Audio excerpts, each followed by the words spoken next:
Hello மக்களே, நம்மளோட transport வசதிக்கு ரொம்பவுமே யூஸ்ஃபுல்லாக இருக்கிறது தான் ரயில்வேஸ். குறிப்பிட்டு சொல்லணும் அப்படின்னா நம்ம இங்கேருந்து ஒரு இடத்துக்கு போனோம் அப்படின்னா ட்ரெயினில் ரொம்பவே பட்ஜெட் ஃப்ரெண்ட்லியாக போயிடலாம். ஆனால் இப்படிப்பட்ட ரயில்வேஸ்லையும் கொஞ்சம் டேஞ்சரும் இருக்கு. அதனால நம்ம இன்னைக்கு இந்த உலகத்திலே இருக்கிற சில டேஞ்சரஸான ரயில்வே ட்ராக்ஸ் பார்த்தா அந்த வீடியோவில் பார்க்க போகிறோம். வீடியோ ரொம்பவே இன்ட்ரெஸ்ட்டாக இருக்கும். ஸோ கடைசி வீடியோவை ஃபுல்லாக பாருங்க. மறக்காம சேனலை சப்ஸ்கிரைபும் பண்ணி வச்சுக்கோங்க. அப்படி இந்த வீடியோக்கு லைக் கொடுத்துக்கோங்க.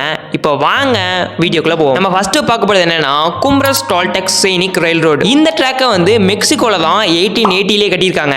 இந்த ரயில்வே ட்ராக் பார்க்கிறதுக்கு எவ்வளவு அழகா இருக்கோ அதே மாதிரி இதுல சில ஆபத்தான விஷயங்களும் இருக்கு. இந்த ரயில்வே ட்ராக் சாமா வேலின்னு சொல்லிட்டு ஒரு வேலி கிட்ட தான் லொகேட் ஆயிருக்கு.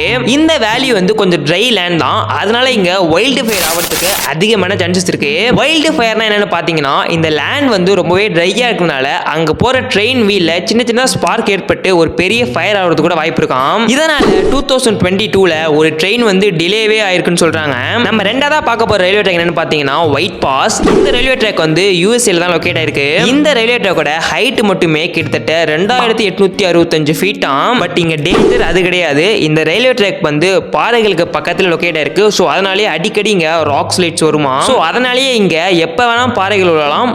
போறவங்க பார்த்து தான் போகணும். நம்ம அடுத்து பார்க்க போற ரயில்வே ட்ராக் என்னன்னா டெவில் நோஸ். பேரு கொஞ்சம் பயங்கரமா இருக்குல்ல. இது வந்து எக்வாடார்னு சொல்லிட்டு ஒரு இடத்துல தான் லொகேட் ஆயிருக்கு. இந்த இடத்துல என்ன டேஞ்சர்னு பாத்தீங்கன்னா இந்த ரயில்வே ட்ராக்கை அவங்க கவர்மெண்ட் ரொம்ப ஜிக்ஸாக்ல கட்டியிருக்காங்க. அதுவும் கொஞ்சம் தூரம்லாம் கிடையாது. கிட்டத்தட்ட 12 கிலோமீட்டர்ஸ்க்கு இந்த ரயில்வே ட்ராக் வந்து ஜிக்ஸாக்லேயே தான் இருக்கும். நம்ம அடுத்து பார்க்க போறது என்னன்னா சால்டா போல் வரிலோ. இது வந்து அர்ஜென்டினால தான் லொகேட் ஆயிருக்கு.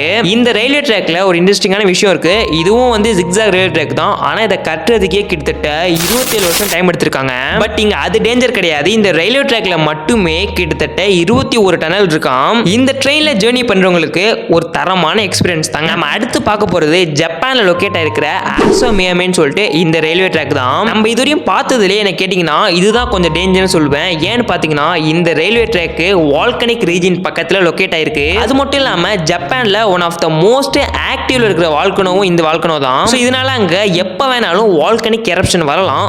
இந்த ட்ரெயின்ல போறவங்களுக்கு கொஞ்சம் ஜாக்கிரதை தான் போகணும். நம்ம அடுத்து பார்க்க போறது யூஎஸ்ஏல லொகேட் ஆயிருக்கிற ஜார்ஜ் டவுன் லூப் ரயில் ரோடுன்னு சொல்லிட்டு இந்த ரயில்வே ட்ராக் தான். கிட்டத்தட்ட 19th செஞ்சுரியில Georgetown and Silver Plume அப்படிங்கிற இந்த ரெண்டு இடத்துக்கு நடுவில் தான் இந்த ரயில்வே ட்ராக்கை கட்டியிருக்காங்க.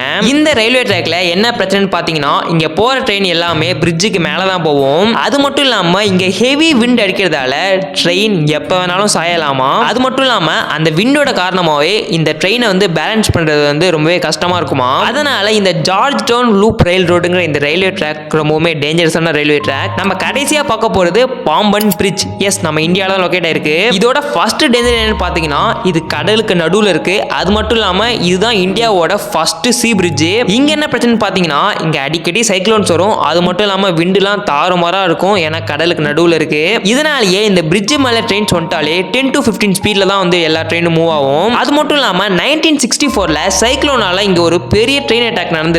இதனால இந்த பாம்பன் பிரிட்ஜ் இப்போ வரையும் one of the risky and dangerous பிரிட்ஜாக தான் இருக்கு. ஓகே மக்களே, அவ்வளோதான் இந்த வீடியோ. உங்களை வந்து அடுத்த ஒரு நல்ல வீடியோவில் சந்திக்கிறேன். அதுக்கு முன்னாடி இந்த வீடியோக்கு லைக் கொடுத்துட்டு மறக்காம சேனலை சப்ஸ்கிரைப் பண்ணி வச்சுக்கோங்க. பாய் மக்களே.